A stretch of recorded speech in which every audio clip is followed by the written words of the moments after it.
Good afternoon, everyone. I think we can say that bulls are fearless. They continue to buy the dips, as we can see, that they did yesterday, that they did there, that they did there. And the bears continue to sell the rallies, and they continue there, and there. And so one of the themes that we've been talking about lately has been, get rid of this drawing thing, if I can find it. There we go. Okay. Has been this, you know, contraction or tightening of the pattern. And so far today, prices are above their open. They look like they're going to close green. Be aware in 5 minutes there's going to be a 30-year bond auction. Maybe it has an effect, maybe it doesn't. We'll take a look at interest rates. But also look at this on sometimes taking the candles away clears things up. But we can see the whippy price action down here. And so far, it looks like possibly can it close above that prior swing, which is that close right there. It's right there as we are speaking. So we're going to see if this can continue. Can it clear this? Can it close above that high? Let me go back to the line chart for a second. And if it can close above that high, it opens up the door to moving higher. And what we'll look for tomorrow is retail sales tomorrow. I don't think that's going to be much of a market mover after the two inflation reports that we had. So if it does close like this, we would have to assume it's going to go up. And this low, this poke down and move up while it's not marked as a pivot because it doesn't have three higher lows to the right, it's still going to be an important reference point not to violate. So keep that in mind and notice it is at that 6,000 level, which we've been talking about as being the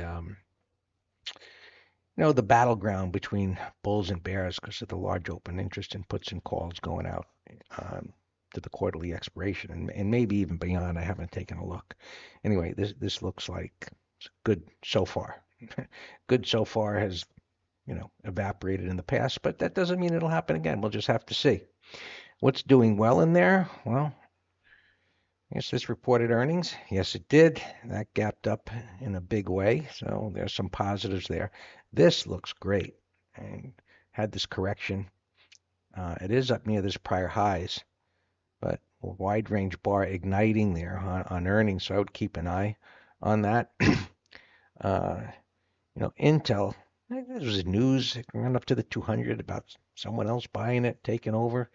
Hard to imagine that. I mean, Intel being, what it's been over all these years, but, beaten to a pulp as it has been. Clearly, its heyday is long behind us. Uh, Materials, well, I don't know what it'll do if it'll break out. I think, was it Deere that reported? Yeah. And that gap down and that came back. So we'll see if that can close. That's another positive. Caterpillar, that's not doing anything, just sitting down there.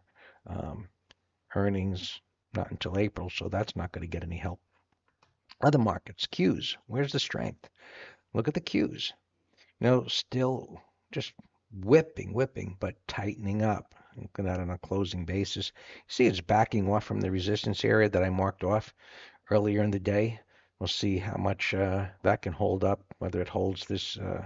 Well, what we want to see on the 65-minute chart is that it would stay in the top part of that bullish wide range bar. Same concepts apply no matter the time frame. So we had a wide range bar igniting. It's pulling back. We'd like to see it consolidate there, hold on to the gains toward the end of the day.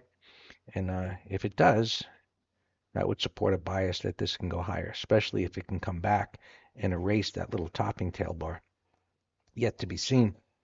Uh, Transports aren't doing anything. We'll see if it clears the highs. Financials, they're holding up.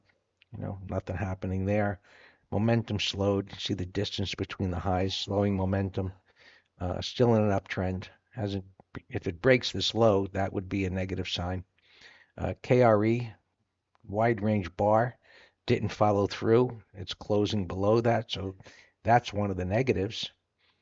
Um, well, I was looking at this 13 week, starting to move up. It's back down again, but just chopping back and forth. I would set an alert above that high, see if it goes up, what it might do.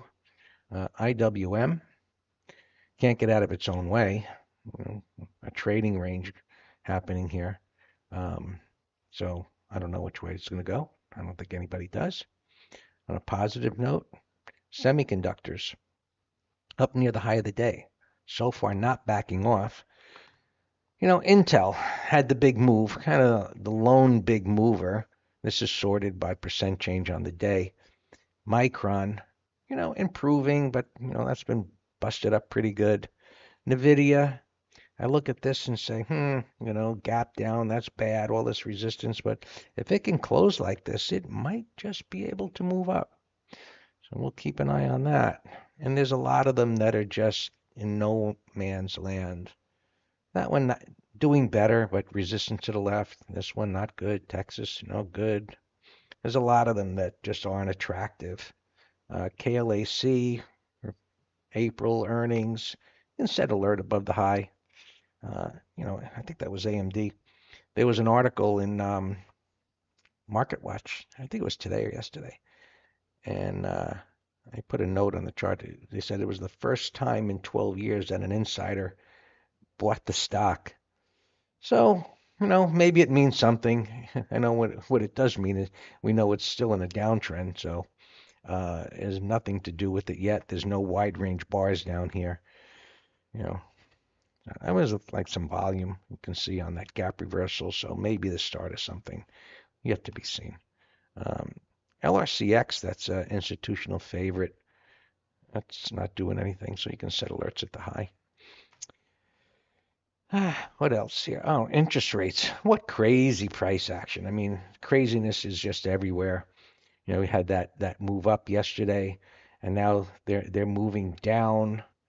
The deep retracement. So it just leads us back to this erratic price action. And, for the moment, it looks like a trading range has developed, and we'll see which way that's going to go.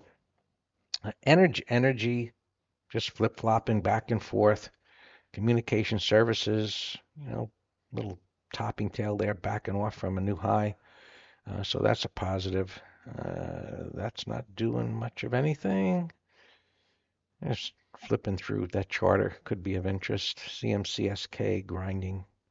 Verizon below the 200, but if this, so 200 not really aligned with much of anything. If it can clear that high, I'm going to set an alert, right? Alerts don't cost us anything. We'll see if it can break out above there. Fox, looking good. Telephone, still moving up. Netflix, one of the Magnificent Seven that just continues to move up and makes me think and look at mags. So Magnificent Seven, they're not lighting the world on fire here. So while Netflix is moving up, I mean, that just banged its head on those MAs and that resistance and just backed off. So that's not ready for prime time yet. So there's you just have to be looking around. It's certainly not a throw the dart type of market environment. You have to do a lot more work to find winners. Healthcare, that's not doing anything. We looked at financials. Utilities, interest rates moving down. That should have been moving up, and it's not. I have an alert above these highs. We'll see if that can move up.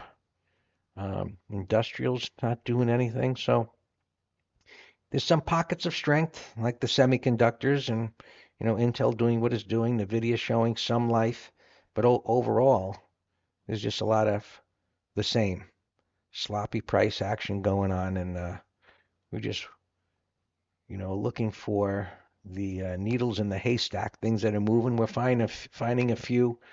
We're getting stabbed on a few. It's going to happen. J&J looks good. I think it can get through that. So one of the staples, moving up, consumer staples. I think we looked at that. So this cleared the highs.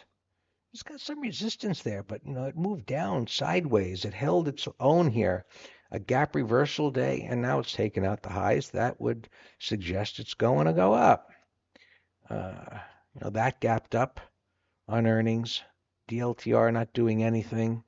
I mean, I have this sorted by gainers on the day, and I see really that's a gainer on the day. It tells you a little bit about the market as far as looking at what's doing the best. Well, it's in a certain sector, so maybe not all that fair to say that versus flipping on the cues and looking at what's gainers on the day, and there you go. You know, Great extended looks higher.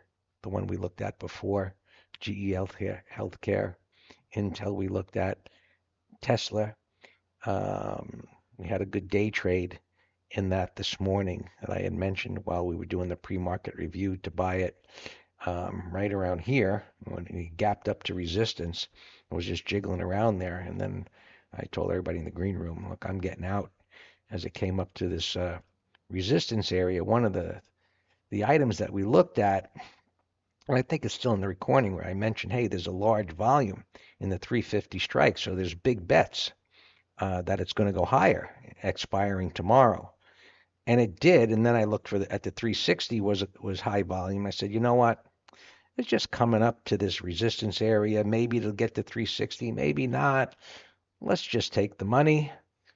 And one of the things that I think we all question as technical traders, and we know that this is trending down on the daily chart, so it's not quite a mystery. But what I was going to say is, at one point in time, just having such unrelentless demand, pushing it higher and higher and higher, and then it just falls apart to, come in that much as it did. Now, as it begins to build support again, pivot, and it's holding. And this is part of combining intraday biases with daily biases and trends. But this just might be able to start moving back up again if it can clear these highs, especially if the markets can get out of their own way here and start pushing higher. That bond auction went off and interest rates, the 30-year came in lower than the previous one. So there's a positive, but the markets don't care. So there you have it. As always, if you have questions, email us, Greg and Dan at Master Trader.